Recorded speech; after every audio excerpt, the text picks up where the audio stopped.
በኢትዮጵያ የሙዚቃ ታሪክ በተለይም ደግሞ ዘመናዊውን የባንድ ምስረታ ስናነሳ ከፊት ነው የምናገኛቸው። ዛሬ ስላገኘኋቸው በጣም ደስ ብሎኛል። ሰላም ስዩም ወልደማርያም ሰላሚ ነው፣ እንደዚሁም ደግሞ ጆቫኒ ሪኮ እንኳን ደህና መጣችሁ። ያው ወደ ጆቫኒ ቤት ነው የመጣ ነው በአጋጣሚ። ሰላም ትላንትና ነው የገባኸው አይደለ? እንኳን ደህና መጣህ ደግሞ ለልወጣ። ጆቫኒም ደግሞ ቤትህን እንደዚሁ እሱንም ለመቀበል እኛንም ቃለ መጠይቅ እንድናደርግበት ስለፈቀድክልን በጣም እናመሰግናለን። እንግዲህ በርካታ ነገሮችን እናነሳለን ብዬ አስባለሁ። ግን መለስ ብለን ዘመናዊ የኢትዮጵያን ባንዶች ስናነሳ የመጀመሪያዎቹ ጊታሪስቶች እንዲሁም ደግሞ የመጀመሪያዎቹ የባንዶቹ መስራቾች ናቸው። ከፊት የምናገኛቸው አንጋፋ ገናናዎች ከ1960ዎቹ ጀምሮ 70ዎቹ በዲቪ ካም በሚቀረጽበት ጊዜ 60ዎቹ በሸክላ በሚቀረጽበት ሪከርዲንግ በጣም አስቸጋሪ በነበረበት በአናሎጉ ዘመን ብዙ ታሪኮችን የሰራችሁ ከዛ ደግሞ ለትውልድ የሚሸጋገሩ ዛሬም ድረስ የምናጣጥማቸው ወደፊትም ክላሲካል የሚባሉ ዘመን የማይሽራቸው ሙዚቃዎች የሰጣችሁ ናችሁና በሱ ከማመስገን ነው ጀምሮ በጣም ደስ ብሎኛል ስላገኘኋችሁ። እንግዲህ ማን አለ ከእናንተ ጋር ያልሰራ? ከጥላሁን ገሰሰ፣ ማህሙድ አህመድ፣ አስቴር አወቀ፣ አሊ ቢራ፣ አስቴር አወቀ፣ ኤፍሬም ታምሩ፣ ኩኩ ሰብስቤ ስንቱን እናነሳዋለን። በጣም በአጭር ጊዜ ውስጥ ብዙ አልበም አይደለም ወደ 300 250 በላይ አልበሞች። በጣም የሚገርም ጊዜ ወደ ኋላ ልመልሳችሁ ነው። እንደው አይቤክስን ነው የምናገኘው። ልክ እንደ ባንድ አዲሱን ባንድ አቋቁማችሁ ስትጀምሩ አይቤክስን ነው የምናገኘውና እንደው በስፋት አይቤክስ ላይ እንድናወራ እፈልጋለሁኝና ሰላም ካንተ ልጀምርና የአይቤክስ ባንድ ምስረታን እናንሳ እስቲ። እንዴት ተመሰረተ? እንግዲህ በጣም አመሰግናለሁ። እኔም በጣም ደስ ብሎኛል በእውነት ይህን ቃለ መጠይቅ ለመስጠት እድሉን ስላገኘን እኛም በጣም ደስ ይለናል። አይቤክስን ስናነሳ እንግዲህ ከዛ በፊት ሶሌኮስ የሚባል ባንድ ነበር። የተሾመ ምትኩ፣ ቴዎድሮስ ምትኩ የነበሩበት ባንድ ነው። ያ ባንድ ነው እንግዲህ ተሾመ ምትኩ ወደ አሜሪካ ወደ ስዊድን ሀገር ሲሄድ ባንዱ ስሙን መቀየር ስለነበረበት አይቤክስ ተባለ። ታሪኳችን ነች። ከዛ የውጭ ሀገር ዜጎች ነበሩ ሙዚቃ የሚጫወቱ እና ጆቫኒ ጆይን አረገ አይቤክስ። ከዛ እነሱ ሲሄዱ ደግሞ እኔ አይቤክስን ጆይን አደረኩ። እንግዲህ ከባንዶች ዘመናዊ ባንዶች ከመመስረታቸው በፊት እነ ክብር ዘበኛ እነ ፖሊስ ኦርኬስትራ ነው የነበሩት እና ይሄ ትልቁን በሲምፎን ቢግ ባንዶች በተለይ አዲስ ዓመት ሲመጣ ፐርፎርማንሳቸው በጣም የሚጠበቅ ነበረ። ከነሱ ነው እንግዲህ የተለየ አይነት ቨርዥን ማለት ይቻላል አይደል? አርምጥታችሁ በላይቭ ባንድ ሂልተን ሆቴል፣ ጊዮን ሆቴል ጀምራችሁ ከዛ ደግሞ አልበሞችን ሪከርድ ወደ ማድረግ የመጣችሁትና እሱን ጊዜ ብታስታውሱኝ ደስ ይለኛል። እንዴት ነበር እሱ ጊዜ? ከባድ አልነበረም ወይ? እንዴት ተሳሰባችሁት? አንድ ነገር ማወቅ ያለብን እንግዲህ ከአይቤክስ ባንድ በፊት አሁን ቅድም እንዳነሳችሁ በጣም አንቱ የሚባሉ ባንዶች ነበሩ። የክብር ዘበኛ፣ የፖሊስ እና የጦር ሰራዊት ባንዶች ነበሩና እነዚህ በጣም የተደራጁ እስከ 15 እስከ 16 የነበራቸው ሙዚቀኞች ያሉበት በጣም ደግሞ በዛን ጊዜ አንቱ የሚባሉ አሬንጀሮች የነበሩበት ደራሲዎች የነበሩበት ያው የነ ጥላሁንን እነ ብዙነሽን እነ ሂሩትን ምናምን የፈጠሩ እንትኖች ናቸው። እና እንደገና ብሔራዊ ቲያትር ደግሞ ስንመጣ ነርሲስ ባንዲያን ደግሞ በዛ በኩል አለ እነ ሚሊክ ምናምን አለ እና ስራዎቸው በጣም ረቂቅ ነበረ። ነው የፖሊስ ኦርኬስትራ ሁሉ የቫዮሊን ሁሉ ሲምፎኒ ኦርኬስትራ ነበረውና ሙዚቃ በዛ ጊዜ በጣም በከፍተኛ ደረጃ የሚታይ ነበር እና ለኛ ትልቅ ተምሳሌት ብለን የወሰድነው እነዚህ ነው። እነዚህ አንቱ የሚባሉ አንጋፋ እንትኖች ናቸው። የኛ ቁጥሩን ያሳነስንበት ምክንያት እኛ ልንሰራ የምንችል እነሱ መንግስት ተቀጣሪዎች ናቸው። እኛ ልንሰራ የምንችለው ደግሞ ሆቴሎች ውስጥ ነው። ሆቴሎች ውስጥ 10 15 20 ሆነች መስራታችን። ስለዚህ ከኛም በፊት የነበሩት እነ ግርማ በየነም ሞክረውታል። እንደዚሁ እነ ሙላቱ ሞክረውታል። እና አሁን ምንድነው እሱ የኛ ትልቁ ቻሌንጅ ያንን ሳውንድ እነዛ አንጋፋ የተባሉ ኦርኬስትራዎች የሚሰሩትን ስራ እንዴት ነው በሁለት ሳክስፎን፣ በጊታር፣ በቤዝ፣ በኪቦርድ ብቻ አቀነባብረን እንዴት ነው ልናመጣ የምንችለው ነው። ስለዚህ ትኩረት አቅጣጫ ምን ላይ እናተኩራለን? አንደኛው እንግዲህ የተስማማ ነው ቢቱን ችክችካ ቢቱን አለ የኛ ነው። ስለዚህ ችክችካ ቢቱን በቤዝ ላይን እና በድረምስ በጊታር ምናምን አድርገን እናጠናክረው እና ባህላዊ ዘፈኖች እንግዲህ ማህሙድ እኛ ጋር ሲመጣ በዛን ጊዜ ብዙ ጊዜ የክብር ዘበኛዎችን ዘፈኖች ነበረ የሚሰራው እና እነሱ ለክለብ ደግሞ ለመጨፈር አመቺ አልነበሩም። ስለዚህ ባህላዊ የተባሉትን ሙዚቃዎች እንደ መላመላ፣ አሻገዳው ምናምን የመሳሰሉትን ሰባሰብንና እንደገና ሪአሬንጅ አድርገን እስቲ በእነዚህ እንሂድ በሚል ነው እንግዲህ የጀመርነው።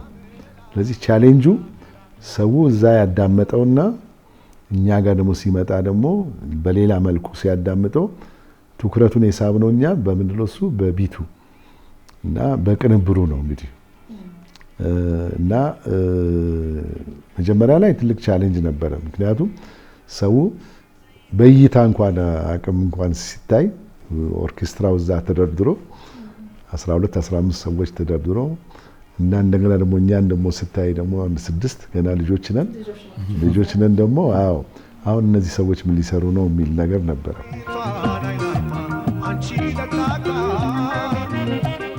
ማህሙድ ከፍተኛ ተቀባይነት አገኘ በክለብ ደረጃ እንግዲህ የነበረው። ከዛ በኋላ እንግዲህ አሊቢራም ነበረ። አሊቢራም የራሱን የቻለ ስታይል ነበረው። ከዛም ከድሬዳዋም ከሀረርም ሲመጣ የራሱን የቻለ ነበር። ባንድም ነበረው፣ ጊታር ይጫወት ነበረ እና እሱም ደግሞ ሲመጣ የእሱንም ደግሞ እንደገና ቅንብሩን ለውጠን ነው እንግዲህ ለክለቦች ስራ የምናዘጋጀ የነበረው። ራስ ሆቴልም ሪካርድ ታረቁ ነበር፣ በኋላ ሂልተንም ጊዮንም እና እሱን ነገር ወቅቱ የነበረውን የእናንተንም ሁኔታም ለማስታወስ ያህል ነው። እንዴት ነበር ሪካርድ የምታረጉት? ምን ሰዓት?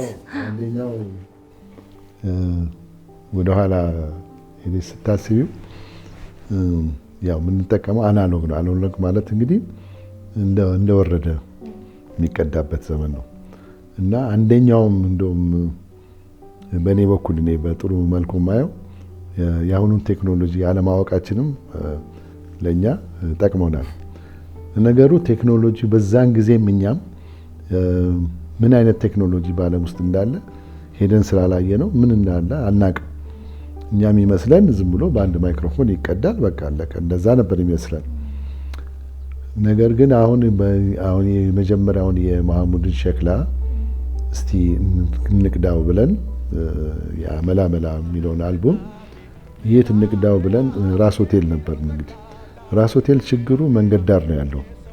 መንገድ ዳር ስላለ ክላክስም ይሰማል፣ የሰው ምናምን ይሰማልና እዛ ውስጥ ይገባል ተባብለን ሬዲዮ ጣቢያ ነው የሄድነው። ሬዲዮ ጣቢያ ኢትዮጵያ ሬዲዮ ነው እንትን ብስራት ወንጌል። እዛ እንግዲህ ስንሄድ ለመጀመሪያ ጊዜ ሚክሰር፣ ትልቅ ሚክሰር አየን። እዛ ውስጥ ግቡ ተባልንና አሁን ሰውየው ቴክኒሻኑ ባንድ ቀጥቶ አያውቅም። ያው የሚነጋገር ንግግሮችንና እንትኖችን ነበር የሚያስተላልፉትና 1-2 ሰዓት ምናምን 3 ሰዓት ፈጀበት ማይክሮፎን የቤዙን ምናምን ለማስተካከል እና ስንሰማው በምንም አይነት ሊመጣ አልቻለም። ዘፈኖቹን እናውቃቸዋለን ግን ድምፁ ሊወጣ አልቻለም። ስለዚህ ከዚህ ሁሉ ተውና አንድ ማይክሮፎን ብቻ ስቀልልን መሀከላችን እኛ እንቅዳው በቃ በዛ ይቀዳ ተባለና በዛ ነው የተቀዳው።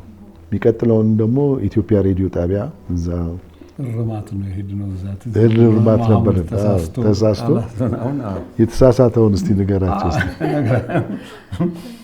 እሱ አባይ ማዶ የሚለው ላይ እንግዲህ ማህሙድ እኔ በጣም ማደንቀው ሰው ነው። ይህን ሁሉ ዘፈን ግጥሙን አስታውሶ ስቴጅ ላይ በተደጋጋሚ ሲሰራ ማየት እኔ ተአምር ነው የምለው እውነት። ግን ቀረጻ ሲሆን ግን ብዙ ጊዜ አንዳንድ የሚቀየሩ ግጥሞች አሉና ወዲያው ይሰጡታል። እያነበበ ነው የሚሰራው። አንድ የሆነች ስህተት ነበረች። አሁን እሷን ለማስተካከል አልቻልንም። ምክንያቱም በስርዓተ ወንጌል ቅድም እንዳለው ጆቫኒ የግል ቀረጻ አይፈቀድም ነበር። በቃ ሁለተኛዋ ያለችው ስቱዲዮ ኢትዮጵያ ሬዲዮ ነች። አቡነ ጴጥሮስ ሐውልት አካባቢ ያለችው እና እዛ እንሂድ ለማስተካከል ተባለ። ሄድን። እቺን ታክል ክፍል ነች። ከበሩ አለኝ ፎቶግራፍ እና ጆቫኒ እዛ አለ፣ እኔ አጠገቡ፣ ግርማ፣ ሁላችን እንዲህ በቃ ጠባብ ክፍል ውስጥ ነው እና በቃ አስተካክላለሁ። አስተካከለው ልክ ሆነ። ግን አንዴ ነው፣ አንድ ትራክ ነው በቃ። ምክንያቱም አንድ ሰው ከተሳሳተ ሁላችን መድገም አለብን። ያኛውን አረመ፣ ሌላ ስህተት ፈጸመ። ግን ሚድናይት ደግሞ መሄድ አለብን እና ሊደግም አይችልም። በቃ እኛ የኢትዮጵያን ሕዝብ ይቅርታ እንጠይቃለን። ይለፍ፣ ከልቤ ነው ነገር ይለፍ ብለን አሳለፍ ነው። ምንድነው ግጥሙ?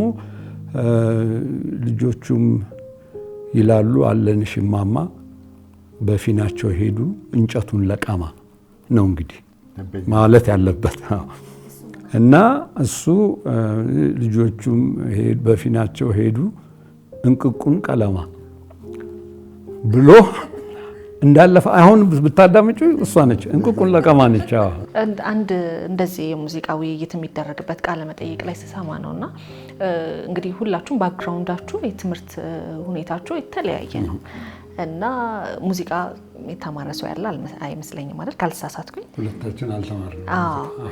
እና አንዳንድ ጊዜ ስሜትን በመከተል በጣም ህጎችንም ትንሽ ቀየር በማድረግ ፈጥራችሁ እዚህም ብዙ ያስቀመጣችሁት ነገር አለ ይባላል እና ጠቅሟችኋል ልትላላችሁ? እናንተ በእውነት ለመናገር እንኳን አልተማርን። ምክንያቱም አሜሪካም አውሮፓ ያሉት ሙዚቀኞች አዲስ ነገር የፈጠሩት በሙሉ አልተማሩም። ምክንያቱም የኤጁኬሽን ሲስተም መማር ማለት ምን ማለት ነው? ያልኩሽን አድርጊ ነው፣ ህግ ነው። ኦኬ ጊታር አሁን የሚጫወተው የሆነች ዱካ ከስር ተቀምጣ ግራ እግር ቀኝ እግር እዛ ላይ ይቀመጥና ጊታሩ እዚህ ይቀመጥና ህግ አለ፣ ጨዋታው አይደለም። እና ህጉ የሚበልጥበት ሁኔታ ነው የነበረው። ግን አጨዋወት ላይ ፈጠራን የምታክይበት ከሆነ ነው አዲስ ነገር የሚፈጠረው። ስለዚህ እኛ የጠቀመን ምንድን ነው? አለመማራችን በጣም ጠቀመን። አዲስ ነገር መፍጠር ቻልን። ጥቅም አለው። ግን ፈጠራ ላይ እኔ እንደታዘብኩት ከሆነ ትንሽ ያስ ያደርጋል እና አለመማራችን ደስ ብሎኛል ያልኩሽ እንደዚህ ነው። አሁን ሰላም እንዳለው ምናልባት እድሉ አተን አይደለም። በነገራችን ላይ መማር እንችል ነበር። ግን አነሳሳችን እንግዲህ ከትምህርት ቤት ጀምሮ ከሃይስኩል ጀምሮ እንደዚህ በስሜት መሳሪያውን ያዝን፣ እንዴት እንደምንጫወት ትንሽ ነገር አሳዩን። ከዛ በኋላ ራሳችንን ነው የመራነው። አንድ እሱ አለ። ሁለተኛ ነገር ደግሞ በዛን ጊዜ በኪነት ላይ የነበረው አመለካከት በጣም የወረደ ነበር። ልጄ አዝማሪ ሊሆን ነው ወይ የሚል ነገር ነበር እና ደፍሮ ወጥቶ ልማር ማለት ራሱ በጣም ከባድ ነገር ነው።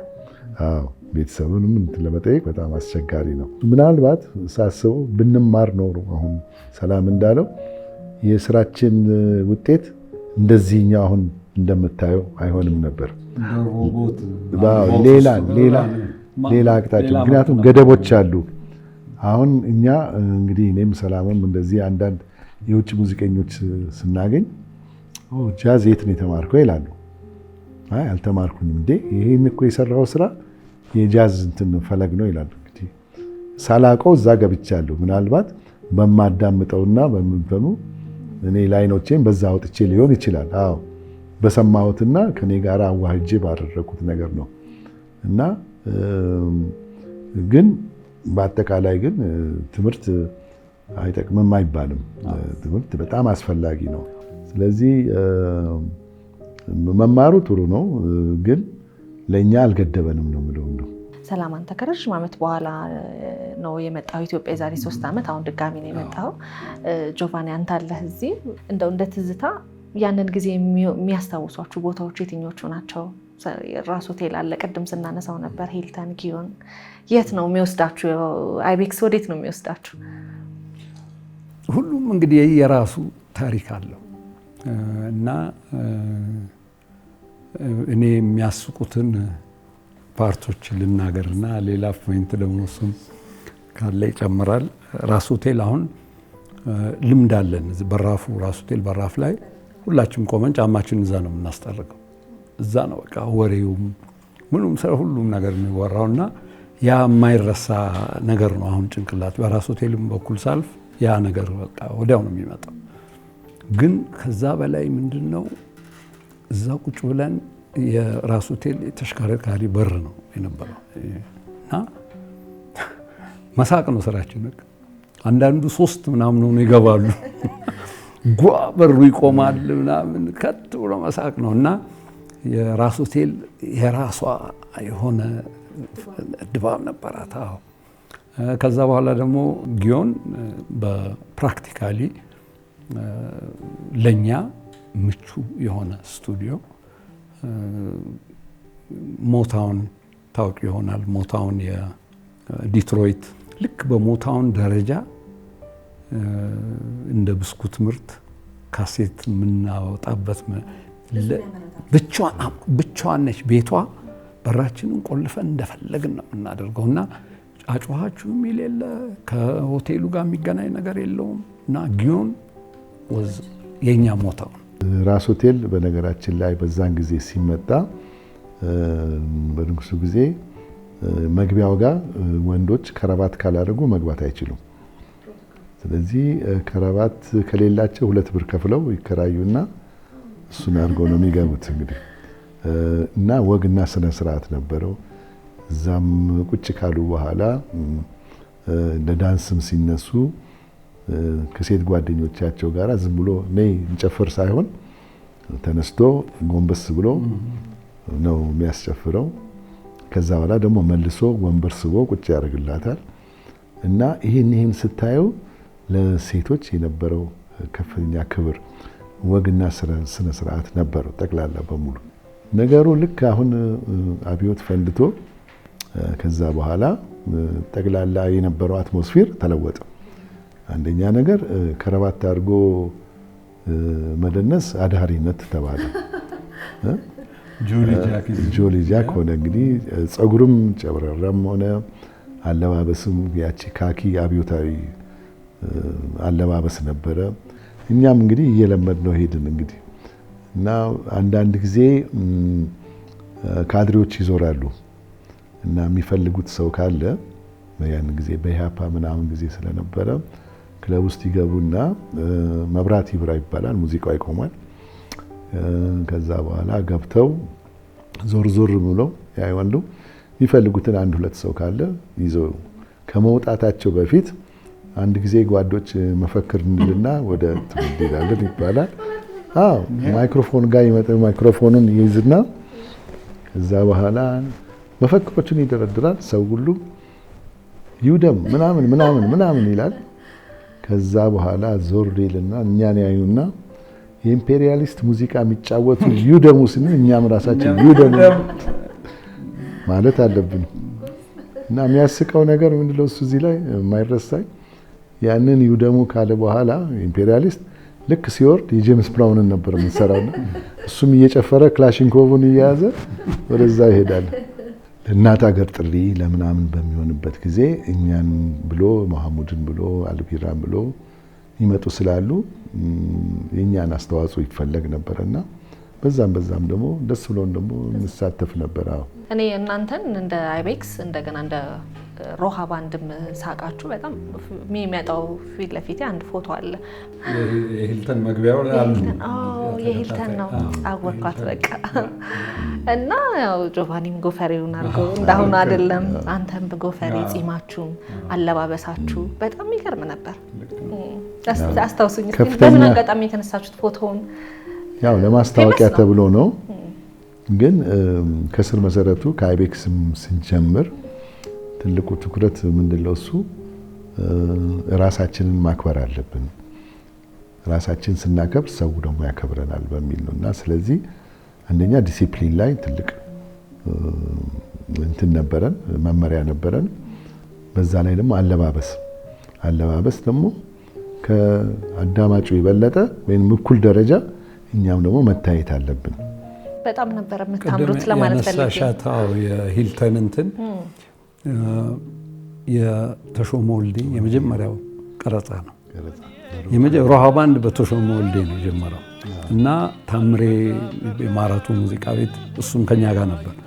እዛ ሰልፍ ላይ ተነስቷል ፎቶግራፍ እና እሱን ጨርሰን ወጥተን ነው የተነሳነው። አልመጣም ቀረሁኝ ውዴ አይበልጣገኝ። እናንተን እንደ ጥምረት ሲነሳ በተለይም ኢንስትሩሜንታል ስትሰሩ ቤዝም እና ደግሞ ሊድ እና ቤዝ ስትሰሩ በጣም ጥምረታችሁ የሚገርም ነው። አዳዲስም ላይኖች ደግሞ የፈጠራችሁ ናችሁ። እስካሁንም ድረስ በትዝታው ቅድም መሐሙድን እያነሳን ነበር። ጉራግኛውን የተለያዩ ባህላዊ ግን ደግሞ ዘመናዊ ሰው እንዲጨፍርባችሁ አድርጋችሁ የሰራችሁት በጣም ብዙ ሙዚቃዎች አሉና ጥምረታችሁን ባለሙያዎች በጣም ያደንቁላችኋል። እናንተ እንዴት ነው የምትገልጹት? እንዴት ነው የምትናበቡት? በጣም ለየት ያለ ነገር ነው ባለሙያዎች ሲናገሩ እኔም እንደሰማሁት ከሆነ ማለት ነውና እሱ ላይ ሀሳብ እናነሳበት ነው። እንግዲህ ያኔ ስንሰራ መቼም እኛ ደስ ብሎን ነው የምንጫወተው እንጂ ቆይ ይሄን እናድርግ ምናምን እንባባለው ነገር የለም። ግን ስታይል ነበረ ያኔ የግሩቭ ሪትሚክ የሆነ ነገር አምት ነበረ ያኔ እና ቤዝ ላይኖች የዲስኮ ቤዝ ላይን አለ፣ የነ ጄምስ ብራውን የሚጫወቱት ቤዝ ላይን አለ፣ የሞታውን ውስጥ ያሉ ቤዝ ተጫዋቾች አሉ እና ይሄ ጆቫኒ ውስጡም ገብቷል በቃ እና ያንን ነው የሚያመጣው። እንዴት አድርጎ ከአማርኛው ከጉራግኛው ጋር እንዴት እንደሚያያይዘው እና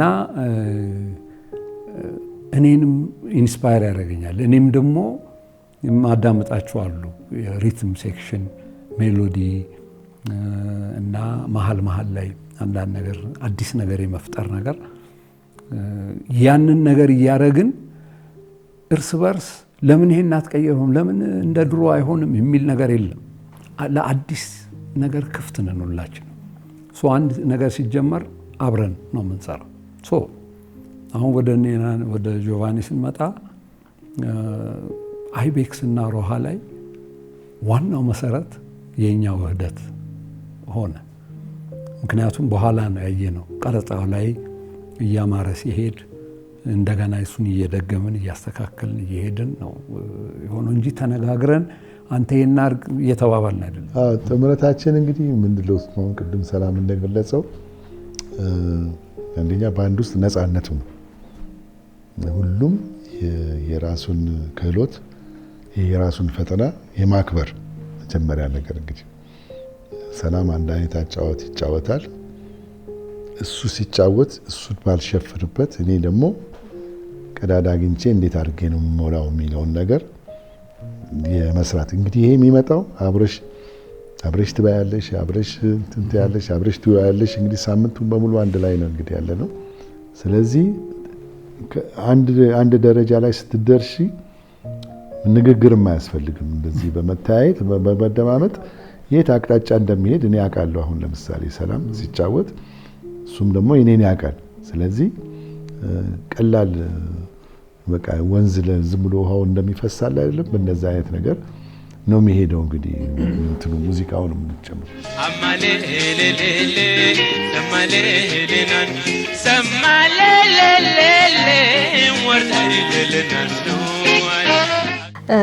እስቲ ወደ ዋናው ጉዳይ ደግሞ እንምጣ። አይቤክስ ሸክላ አይደለም መጀመሪያ ከዚህ ቀደም አይ ቲንክ ዓመተ ምህረቱን እርግጠኛ አይደለሁም ግን ሰርታችሁት ለረጅም ጊዜ ተቀምጦ ነበር። ከዓመት በፊት ደግሞ በድጋሚ በሰላም ኢትዮጵያ አማካኝነት ሪሊዝ ተደርጓል። ስለሱ ውስጥ ያጫውቱ። አይቤክስ ኢንስትሩሜንታል እዛው ራስ ሆቴል ነው የተቀረጸው። እኛ ቅድም ጆቫኒ አንስቶታል። ማታ ማታ ዘፋኝ ከመግባቱ በፊት የምንጫወተው ኢንስትሩሜንታል አለ ሁልቀን እና ምንድነው ምናልባት ማሙድ የዘፈነው ዘፈን ሊሆን ይችላል እዛ ላይ እንደ ኢንስትሩሜንታል የምንሰራው፣ ግን ስታዳምጩ የማህሙድ አይደለም የኛ ተጨምሮበት እኛን መስሎ እኛም ተዋህደን የምንወጣ በቃ ራሱን የቻለ አንድ ሙዚቃ ሆኖ ነው የሚወጣው። ሶ ማታ ማታ ስንሰራ እንደጋግማቸዋለን እነዚህ እና እንቀያይራለን፣ እናዳብረዋለን። ከዛ በኋላ የሆነ ሰዓት ላይ እንቀረጽተዋል። እስኪ ለምን ኢንስትሩሜንታል አንቀርጽም? አድማጭ የለም፣ የሚገዛንም የለም። ዊ ኖ ዛት ሶ ዲስትሪቢዩት እንዲያደርግ አንድ የሆነ የሙዚቃ ቤት መረጥን። በቃ እንቀረጽ ምናምን ተዋዋል። ግን መሀል ላይ አንድ የሆነ ፈረንጅ ይመጣል፣ ስዊዲሽ ብስራተ ወንጌል የሚሰራ የነበረ ኢንጂነር፣ ሳውንድ ኢንጂነር ነው ከስዊድን ሀገር። 4 ትራክ መቅረጫ እንግዲህ አስቢ፣ በ1 ትራክ ሲንግል ትራክ ነበር እኛ የምንቀርጸው። ይሄ 4 ትራክ ለመጀመሪያ ጊዜ ነው እንግዲህ በእኛም ሀገር ለመጀመሪያ ጊዜ ነው 4 ትራክ ሲመጣ እና ይዞ መጥቶ አይ ቲንክ ሰኞ፣ ሐሙስ፣ ሮብ ሐሙስ መሰለኝ፣ ግን ሰኞ ማስገባት ማስረከብ አለበት። ከማድረጌ በፊት እንግዲህ ወሬ ይወራል። ለምን አትቀርጸንም? ኢንስትሩሜንታል አስበናል። ኦኬ እመጣለሁ አለ። እዛው ራስ ሆቴል 4 ትራክ እንግዲህ 4 ማይክሮፎን ማለት ነው። ሌላውን በሚክሰራችን ምናምን እያወጣን ግን ማይክ የሚያስፈልግ ቦታ ላይ ማይክ አደረግን እና የተዋጣ ስራ ተሰራ። 8 ስራ ብቻ ነው የሰራልን እሱ። 8 ሰራልን፣ ሰኞ አስረከበ። ከዛ በኋላ ያን መሳሪያ ልናገኘው አንችልም። አሁን ሙዚቃ ቤቱ ደግሞ ሲል 60 ደቂቃ መሙላት አለበት አይደል? 8ቱ 4 ዘፈን ይቀረዋል፣ ባዶ ሊሆን ነው እና እንዴ አይ ያንን አናገኘውም። በቃ ኖ ካሴት ሲሰራ ካሴት ኦዲዮ ኖርማል ካሴት ነው። አይሞላም 60 ደቂቃ 30 እና 30 አይደል? በሁለቱም ሳይድ 60 ደቂቃ እና ስለማይሞላ በቃ እንግዲህ ባንተ እንቅረጻል ነው 4 ዘፈኖች ከዛ ውስጥ በራሱ ዴክ እነ ጥሩምቡሌ ትዝ ይልህ እንደሆነ በቃ እንዳለ ለማሟያ ብለን ብቻ ሰራናቸው። ያ ካሴት ግን በእውነት ይልሽ በቃ ከፍተኛ የሆነ ተደማጭነት ነው ያገኘው። ውጭ ሀገር ያሉ ሁሉ ያኔ ብዙ ሰው ወደ ውጭ የሚሄድበት ጊዜ ነውና አገሩን የሚያስታውስበት ራስ ሆቴልን የሚያስታውስበት የነበረውን ሁኔታ የሚያስታውስበት ነገር ሆነ ያ እንትና የተወሰነ ሽያጭ ብቻ ነው የተሸጠው። በቃ ከዛ በኋላ ግን ማስተሩ በእጄ ነበር ዋናው ኦሪጂናል እና ክሮም እንዳይበላሽ በክሮም ካሴት ቀይሬው ቀኑን እንዲጠብቅ ቮልት ውስጥ ካዝና ውስጥ ቆለፍኩበት። አሁን የሰላም ኢትዮጵያ አሁን ሲጠይቁ አይ ጥሩ ቅጂ ልናገኝ አልቻልንም ዩቲዩብ ላይ ምናምን ሲሉ አረ ኦሪጂናሉ እኔ ጋር አለ። አዎ እና እሱን እንነጋገርና በቃ በደንብ በስነ ስርዓት እንስራዋለን። ፈረንጆቹ ናቸው ያበዱት፣ ምክንያቱም አናሎግ ነው ስኖት ዲጂታል። በዛ ላይ ደግሞ ያለው ኤነርጂ እንዳልኩሽ ፈረንጅ እንኳን ያውቀዋል። የሆነ አዳራሹ ራሱ ቪዥዋላይዝ የሚያደርግ ይመስለኛል ምን አይነት ሁኔታ ላይ እንደነበር ነው። ምክንያቱም ኃይል አለው ማሳየት የፈለግነው። በአብዛኛው የኛ ጓደኞቻችን መቼም የሥራ ባልደረቦቻችን አንዳንዶቹ በህይወት የሉም፣ እግዚአብሔር ነፍሳቸውን በገነት ያኑር። ሌሎችም አሉ ከሙዚቃ ውጭ የወጡ አሉ፣ አንዳንዶቹም አሉ እንደዚሁ። ግን አሁን እኛ እድሜውን ሰጥቶናል፣ እግዚአብሔር ባርኮናል። አዎ ሌትስ ዱ ኢት ተነስተን እናድርገው፣ ክሬዲት ለሁሉም እንስጥና እናድርገው ተባባል። አስተካክለን ይሄ ነገሬው ለውጤት በቃ። በነገራችን ላይ ተመልካቾች ጥር 28 29 እና የካቲት 1 በጊዮን ሆቴል ሰላም ኢትዮጵያ ያዘጋጀው የጃዝ ፌስቲቫል አለ። ለ5ኛ ጊዜ ነው የሚዘጋጀው። ይሄን ጥምረት ማየት የምትፈልጉ ከሆነ የዛሬ ሳምንት ማለት ነው እዛው ያገኙናል አይደል? ያገኙናል። ያው እኔ ይኖራል ብዬ ስላሰብኩ ሸክላውም ይኖራል። እንግዲህ ሰምታችኋል፣ እንድትመጡ ተጋብዛችኋል። ጆቫኒ እዚህ ሀሳብ ላይ እንድትጨምርበት ነው። ለእኛ ትልቅ ትልቅ ትልቅ ድግስ ነው እና እግዚአብሔርን የምናመሰግንበት ወቅት ነው እና ይህንን ተመልካቾች እቺን ታሪካዊ የሆነ ለሙዚቃው ብቻ ሳይሆን ነው እኛ መድረክ ላይ ማየቱ እና እዛ ነበርኩ ለማለት እንግዲህ ታሪካዊ ወቅት ስለሆነ ይሄን ሙዚቃ ለማቅረብ ላበቃን እግዚአብሔርን ደግሞ ለማመስገን ነው። ትልቅ ታሪካዊ ወቅት ነው እንግዲህ። ስለዚህ በክብር እንዲገኙልን ጥሪያችንን እናቀርባለን። እንግዲህ ያው በእውነት ጊዜያችሁን ስለሰጣችሁኝ ይሄን የመሰለ ጨዋታ ከእናንተ ከራስ አንደበት ስለሰማው ስላገኘኋችሁ በጣም ክብር ይሰማኛል፣ ደስ ብሎኛል። በተመልካቾች ስም ከልብ አድርጌ አመሰግናችኋለሁ። ቴንክ ዩ ሶ ማች። እግዚአብሔር ይስጥልን። ጥሩ ቆይታ ይሁንላችሁ። እንደገና ጥሩ ፐርፎርማንስ ይሁንላችሁ። ደግሞ ጥሩ ጊዜ። አሜን።